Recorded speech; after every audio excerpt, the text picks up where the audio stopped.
క్షమించండి పిన్ని గారు. చిన్నపిల్ల చిన్నపిల్ల చూస్తే పైటేసి ఎంతకాలం అయిందో చెప్పగలను. ఇంకా చిన్నపిల్ల ఏమిటి? తాహతు అర్హత ఇలాంటివేవీ తెలియనట్టుంది పిల్లకి.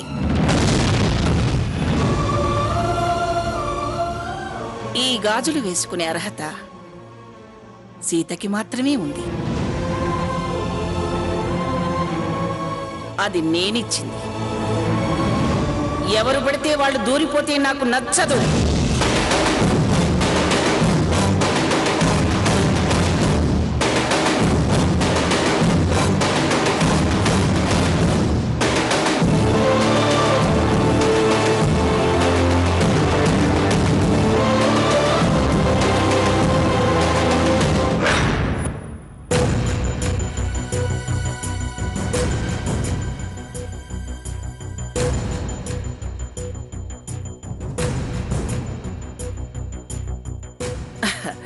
సీత, పొద్దున్నే నాకు డ్యూటీ ఉంది, తొందరగా వెళ్ళాలి. చెల్లాయిని అలా అన్నానని కోపం వచ్చిందా?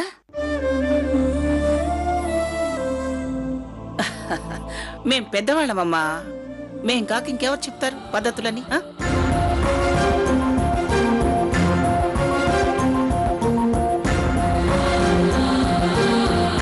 పుట్టింటి సొత్తంటే ఏడపిల్లకైనా ప్రాణంతో సమానం. ఇవి పెళ్లినాడు నాకిచ్చినవి. నా ప్రాణమైన సాకేత్ భార్య వేసుకోవాలనేది నా కోరిక.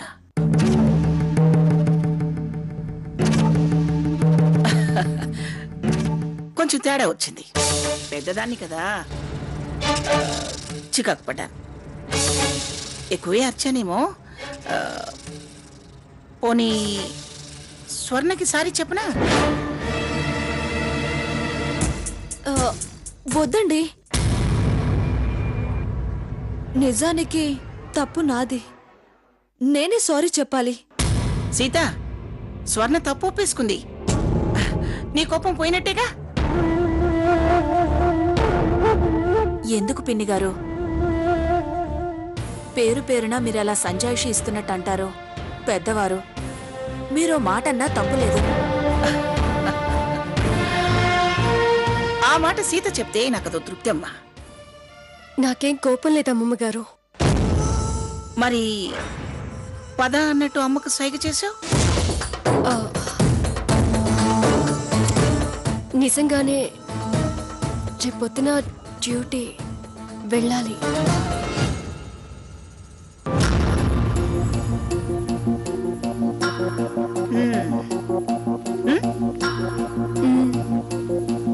సరే వెళ్ళు.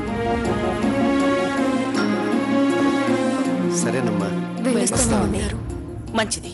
వస్తాను సార్. నమస్తే. నమస్తే అమ్మా. నమస్కారం.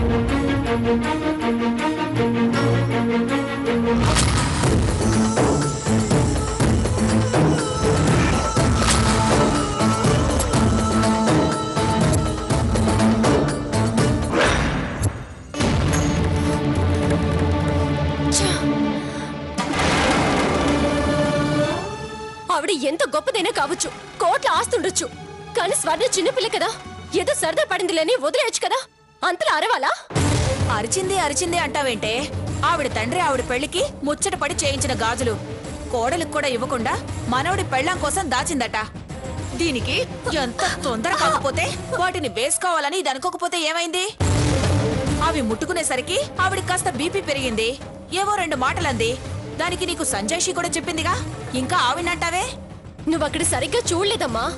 ఆవిడ మనకి కోపం వచ్చిందని అర్థం చేసుకుంది, వెంటనే దిగొచ్చింది, సెంటిమెంట్ స్టోరీ చెప్పింది. నువ్వు అది నమ్మేశావు, నన్ను తప్పు పడుతున్నావు. చూసారా దాని మాటలు? ఏమండి, మీరేం మాట్లాడరే? నాన్నెందుకు ఇందులోకి లాగుతావు? నువ్వు ఎన్నైనా చెప్పు, ఆవిడికి డబ్బుందని గర్వం, అంతకు మించి అహంకారం. లేకపోతే ప్రతిదీ చూపించి రేట్లెందుకు చెప్తుందమ్మా? కొత్త చీర కొంటేనే మనం పక్కింటాళ్లకు చూపించి గొప్పగా రేటు చెప్పుకుంటాం. పెళ్లి నగలు పెళ్లి కూతురికి చూపించడం కూడా తప్పంటే ఎలా? ఆవిడికి నువ్వన్నట్టుగా గర్వం అహంకారం ఉంటే తన స్థాయికి తగ్గ సంబంధం చూసుకునేది. ఏరి కోరి నిన్నెందుకు వెతికి పట్టుకుంటుంది? అందుకే ఆవిడ కుండ బద్దలు కొట్టినట్టు చెప్పింది. చదువుకున్న అందమైన అణిగి మణిగి పడుండే అమ్మాయి తన మనవడికి పెళ్ళంగా రావాలి అని. డబ్బు చూసి పడుంటారని ఆవిడ నమ్మకం. అందుకే స్వర్ణని కసిరి నన్ను దువ్వింది. సీత, నువ్వు తప్పుగా ఆలోచిస్తున్నావు. ఆవిడ ఏదో కోపంలో మాట జారిందే కాని నువ్వనుకున్నట్టు ఆలోచించే మనిషి కాదు. ఆ రవ్వల గజుల కథకి నువ్వు పడిపోయావమ్మా.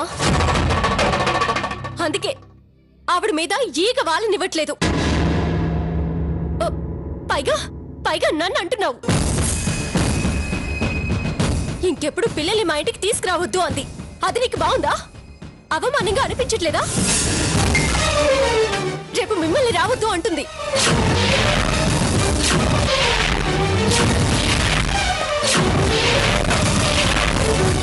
అసలు మీకు నాకు ఏ సంబంధము ఉండకూడదు అంటుంది.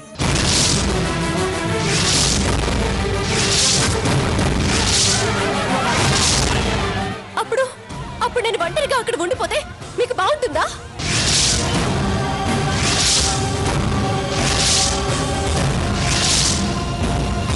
సెంటిమెంట్ తో నిన్ను కట్టేసిందమ్మా.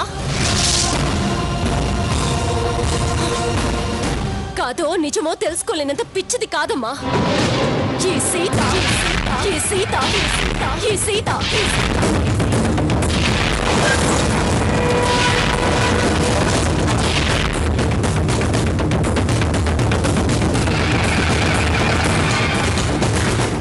నేను డబ్బున్న వాళ్ళ ఇంట్లో పడిపోతే సుఖపడిపోతానని మాత్రమే నువ్వు ఆలోచిస్తున్నావు. కానీ ఆ డబ్బు వల్ల మన మధ్య ప్రేమలు దూరం అవుతాయని నువ్వు అర్థం చేసుకోవట్లేదు. నేను మన అందరి గురించి ఆలోచిస్తున్నాను. అమ్మనేమనకక్క, అసలు తప్పంతా నాదే. నువ్వు కూడా అమ్మలాగే ఆలోచిస్తున్నావు స్వర్ణ. సీత, వదిలేయమ్మా. స్వర్ణ తప్పు ఒప్పేసుకుంది. పెద్దావిడ నిన్ను క్షమాపణ అడిగింది. అమ్మ చెప్పాల్సిందంతా చెప్పింది. జరిగిపోయిన దాని గురించి మర్చిపోయి జరగాల్సిన దాని గురించి ఆలోచించడం మంచిదమ్మా. ఈయనకి జడ్జి గారి గాలి సోకింది. అందుకే తీర్పులు ఇవ్వడం మొదలు పెట్టారు. సీత, ఆ బొంగము తొదిలేసి కాస్త ప్రశాంతంగా ఆలోచించవే. ఈ తప్పులు గొడవలు కాకుండా ముందు రాబోయే మంచి రోజులు కనిపిస్తాయి. ఏదైనా మనం తొందరపడి సరే అనడం మంచిది కాదని నా మనసు కనిపిస్తుంది.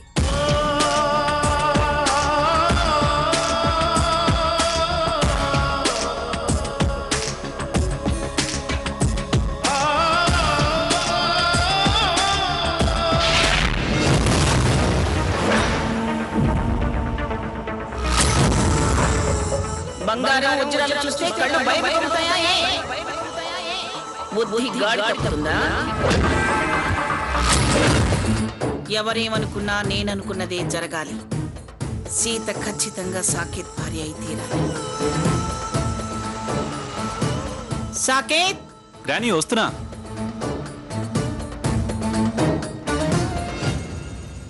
ఏంటి గ్రానీ? ఏం లేదు కన్నా, సీతతో నిశ్చితార్థం అనుకున్నాం కదా. ఓసారి నువ్వు సీత వాళ్ళ ఇంటికెళ్ళి సీతను తీసుకుని గుడికెళ్ళి దైవ దర్శనం చేసుకుని వస్తే బాగుంటుందని నా ఉద్దేశం. అలాగే గ్రానీ, నీకేది మంచిదనిపిస్తే అదే చేస్తాను. అయితే వెంటనే బయలుదేరి సాకేత్. Okay granny. సాకేత్, ఏదో వెళ్ళమన్నాను కదా అని అలా సైలెంట్గా వెళ్ళి సైలెంట్గా రాకు.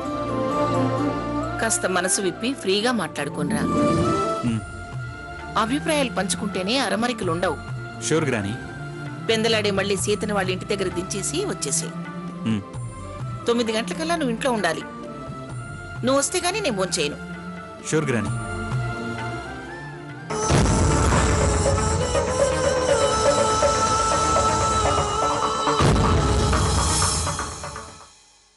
ఏంటండి, ఏంటిదంతా? ఎంతకాలం ఇవిడ దాష్టికం? నేను పడున్నట్టే అందరూ పడుంటారనుకుంటోందా? నువ్వు డిస్టర్బ్ అయ్యి నన్ను డిస్టర్బ్ చేయొద్దు. వెళ్ళు. నేను మాట్లాడకపోతే నష్టపోయేది మన కొడుకండి. ఎవరు నష్టపోరు. నువ్వు అనవసరంగా భయపడద్దు. చూడండి, కాలం మారింది. కాలంతో పాటు ఆడపిల్లలో ధైర్యం కూడా పెరిగింది. సీత నాలాగా అనాథ కాదు. పైగా చదువుకుంది, ఉద్యోగం కూడా చేస్తోంది. ఆత్మాభిమానం ఉన్న పిల్లలా కనిపిస్తోంది. అయితే నాకేంటి? అయినా ఇదంతా నాకెందుకు చెప్తున్నావో నాకు అర్థం కావట్లేదు. చిన్న విషయానికి వాళ్ళని అన్ని మాటలంది. వాళ్ళు తిరిగి ఒక్క మాటనుంటే ఈవిడి గారి గౌరవ మర్యాదలు ఏమై ఉండేవి? మా అమ్మననే ధైర్యం ఎవరూ చేయరు. అయినా మా అమ్మ గురించి తెలియనట్లు అలా మాట్లాడతావే? అమ్మగారు అమ్మగారు, కింద పెద్దమ్మగారు పిలిచేస్తున్నారండి.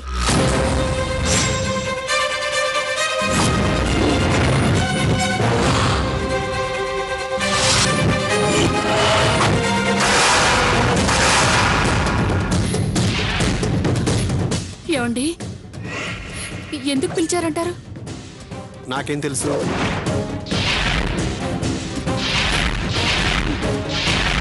నేను అన్న మాటలు ఆవిడేం వెళ్ళలేదు కదా?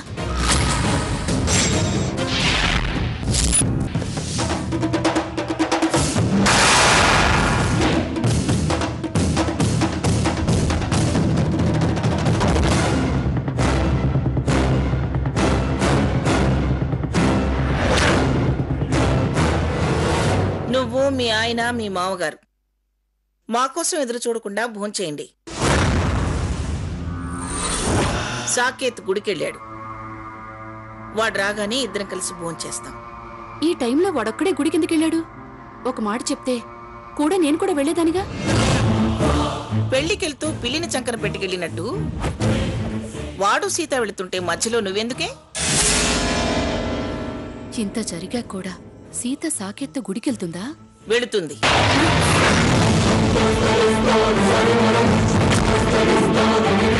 ఖచ్చితంగా వెళ్ళి తీరుతుంది. వాళ్ళు మధ్యతరగతి మనుషులు. ఆస్తి అంతస్తు దొరికిందన్న సంతోషంలో పొంగిపోతారు. అవమానాలు మర్చిపోతారు. కన్నవాళ్లే కట్టుకోబోయేవాడితో కలిసి వెళ్ళిరామ్మా అని దగ్గరుండి మరీ పంపిస్తారు. లోకం గురించి నీకేం తెలిసే? వెళ్ళు.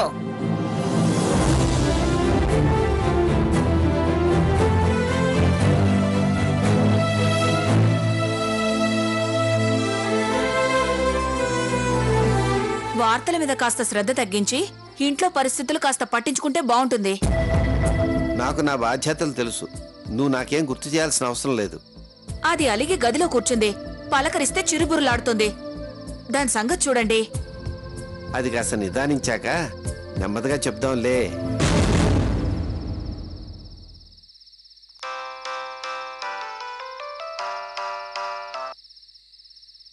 హలో హలో, సీత గారేనా? చెప్పండి. గుర్తుపట్టారా? అందుకే చెప్పమన్నాను.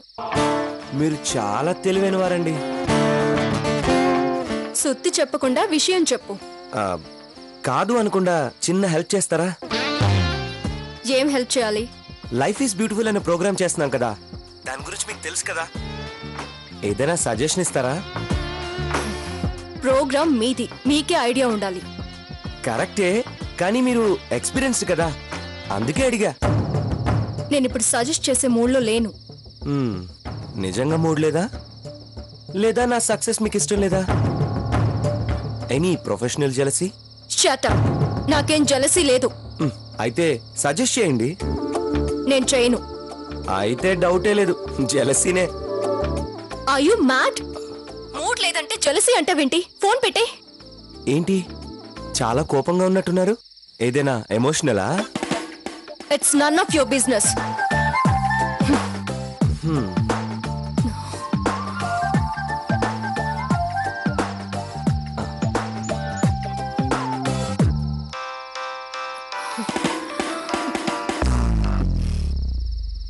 హలో, డోంట్ డిస్టర్బ్ మీ.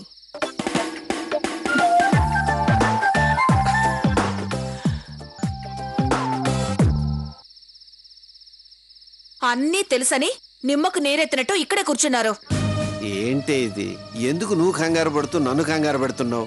బంగారం లాంటి సంబంధం చేజారిపోతే ఈ జన్మలో అలాంటి సంబంధం తీసుకురాలేవండి. చూడు సావిత్రి, నాకు సర్ది చెప్పడం కాదు, ముందు దానికి నచ్చ చెప్పండి.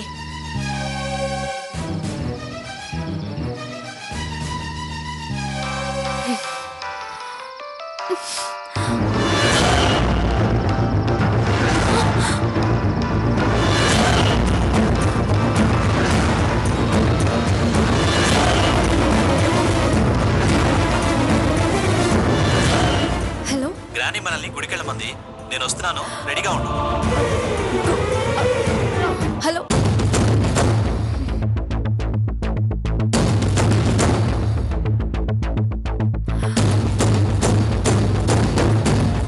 నానా ఆ. నానా ఏంటమ్మా? సాకేత్ గారు ఫోన్ చేశారు. వాళ్ళ గ్రాని నన్ను గుడికి తీసుకువెళ్ళమందట. ఏంటి, గుడికి తీసుకెళ్తానని ఫోన్ చేశారా? ఎంత మంచి మాట చెప్పావే. ఎక్కడ ఈ సంబంధం చిట్లిపోతుందోనని దిగులు పడి చస్తున్నాను. ఇంకా ఇలాగే నిలబడ్డావేంటే? వెళ్ళి రెడీ అవ్వు. అబ్బా ఏంటమ్మా నువ్వు? అమ్మ లేదు బొమ్మ లేదు, నువ్వు పద పద. నానా రా ఏంటమ్మా? రావే.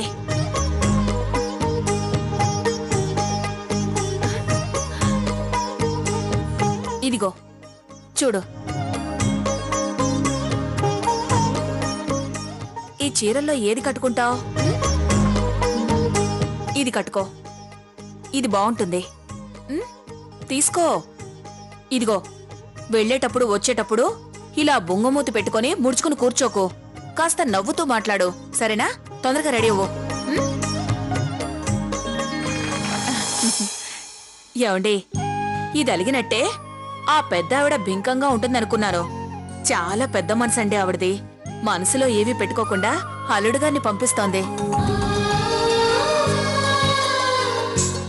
అమ్మా సీత, తన తప్పు తెలుసుకుందో నీ మనసే తెలుసుకుందో తనే మనవాడిని పంపుతోంది. మొహమాటం వదిలేసి ముందు ముందు ఏ అపార్థాలు మీ మధ్య రాకుండా ఉండడానికి మనసు విప్పి మాట్లాడు. కలకాలం కలిసి ఉండాల్సింది మీరు. అమ్మ భయం పోగొట్టు.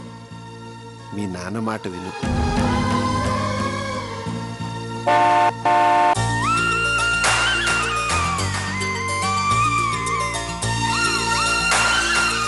అక్క అక్క బావొచ్చాడు.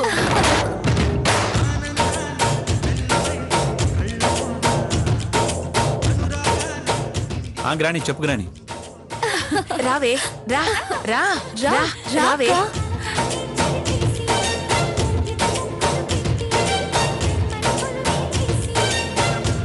ఇప్పుడు బయలుదేరుతున్నాం.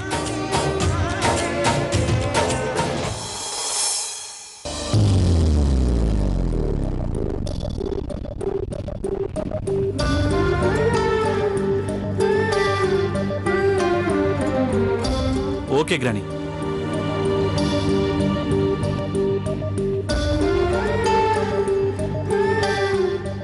లోపలికి రండి అల్లుడు గారు. నోనో, ఇప్పుడు లోపలికి రావడం కుదరదు. లేట్ అయితే గుడి మూసేస్తారు. మళ్ళీ 9 లోపు నేను రిటర్న్ అవ్వాలి. రాసిదా? వెళ్ళమ్మా, అల్లుడు గారు పిలుస్తున్నారు.